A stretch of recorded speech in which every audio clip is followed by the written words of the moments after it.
Hello, everyone. Good morning or good evening, depending on where you are in the planet. My name is Luis Diaz Garcia. I am an assistant professor and grape breeder at the Department of Viticulture and Enology at UC Davis. And today I'm going to talk to you about some of the work we're doing in the space of grape breeding and also provide some information, a quick overview of the breeding efforts happening in other breeding programs here in the US. So the United States is very diverse in many aspects. Climate is one of those. And the map you are seeing in your screen shows differences in precipitation across the country. Most of the western region is drier. The eastern side tends to receive more precipitation during the year. So you can imagine how different the conditions are going to be to grow grapes. And with this, we are going to expect different pests and diseases. The pressure is going to be different. The type of varieties that people will use in those different locations, of course, is going to be different. So again, Western region, we will have more Mediterranean-like climates with dry summers and precipitation during the winter season. On the eastern side, especially at the north, we are going to see colder winters with wet summers. So growing conditions completely different between these different places. And this is important because the breeding programs in different places are going to have different breeding targets. We have some commonalities. We all work, for example, on powdery mildew, which is a common problem across the state.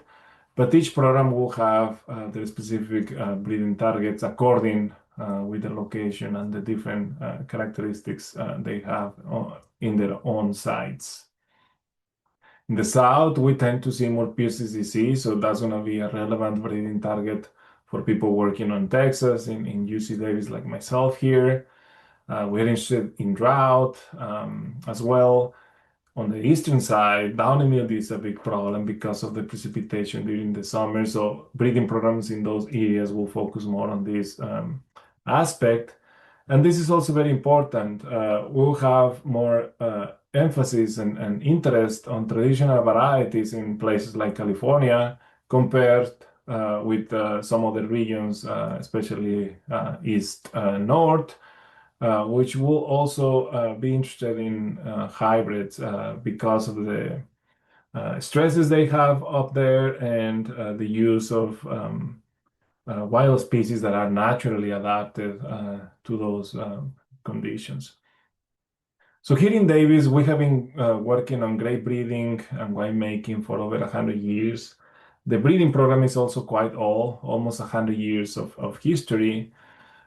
We have been interested in different aspects of viticulture and winemaking. In the case of breeding, one of the main goals has been developing new rootstocks with resistance to phylloxera and nematodes.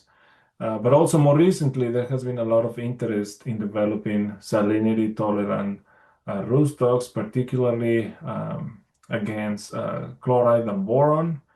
And of course, drought tolerance has been one of the main priorities. So most of the grapes in the world are grafted to less than 10 rootstocks.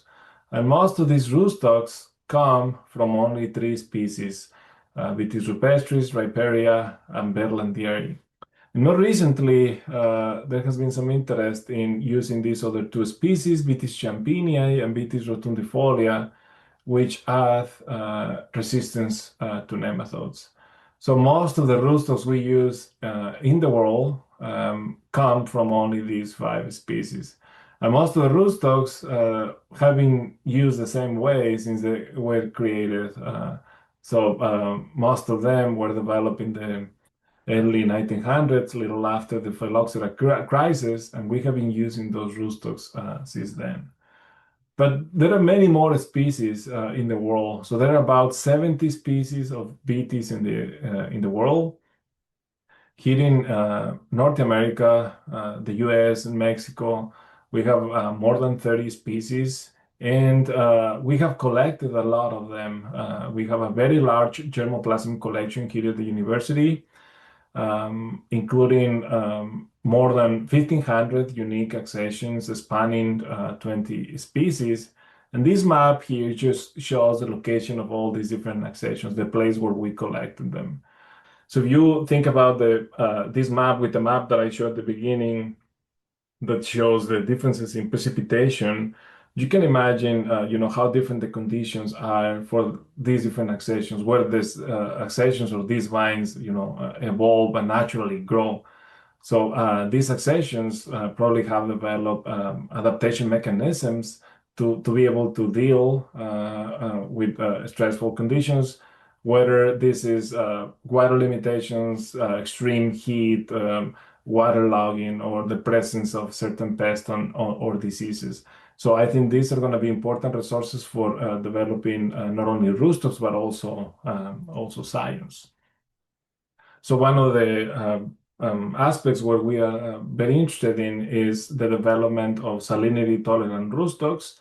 We have screened a lot of the accessions in our collection, and we have observed a very wide range of responses. So the photos you are seeing here on the right, those are just examples of accessions that are highly resistant and highly susceptible to chloride. So the one in the top, it's a potted vine that was stressed with salty water for about 6 weeks. You can clearly see the symptoms associated with salt toxicity.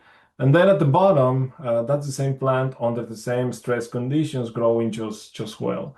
The other aspect where the UC Davis breeding program has been very interested in and is the development of new wine grape varieties.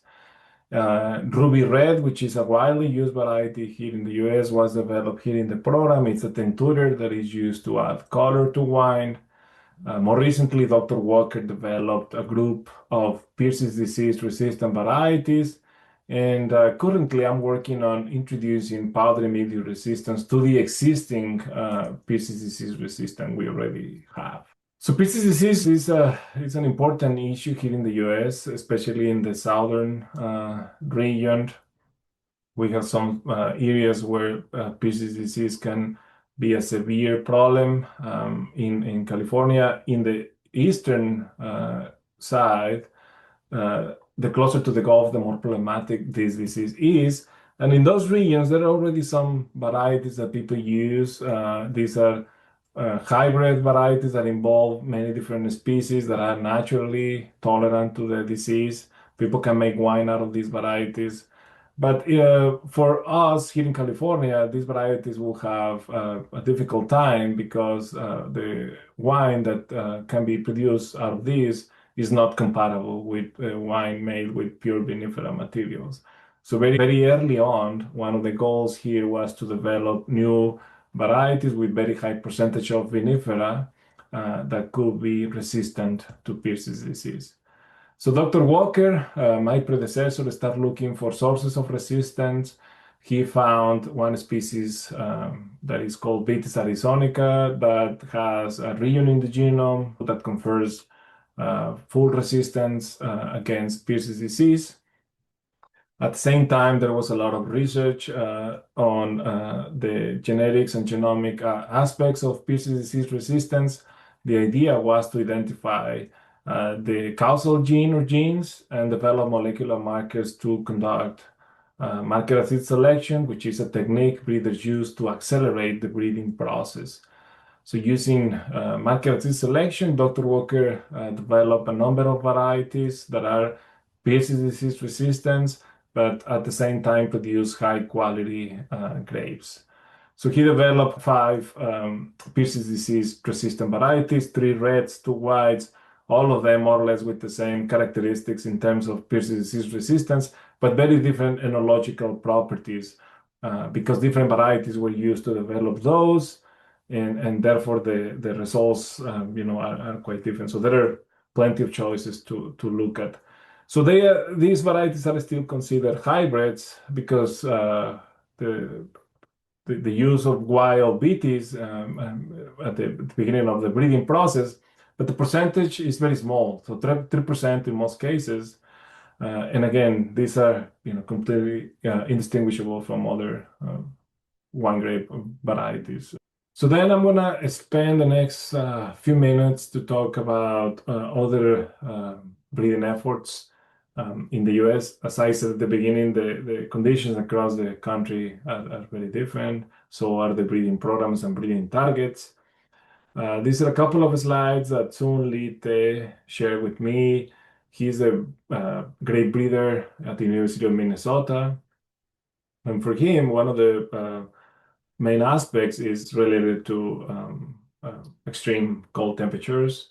They are developing varieties that can tolerate, that can grow well under those conditions. So they have a very short growing season, so they need varieties that can ripen, faster to be able to, grow them properly.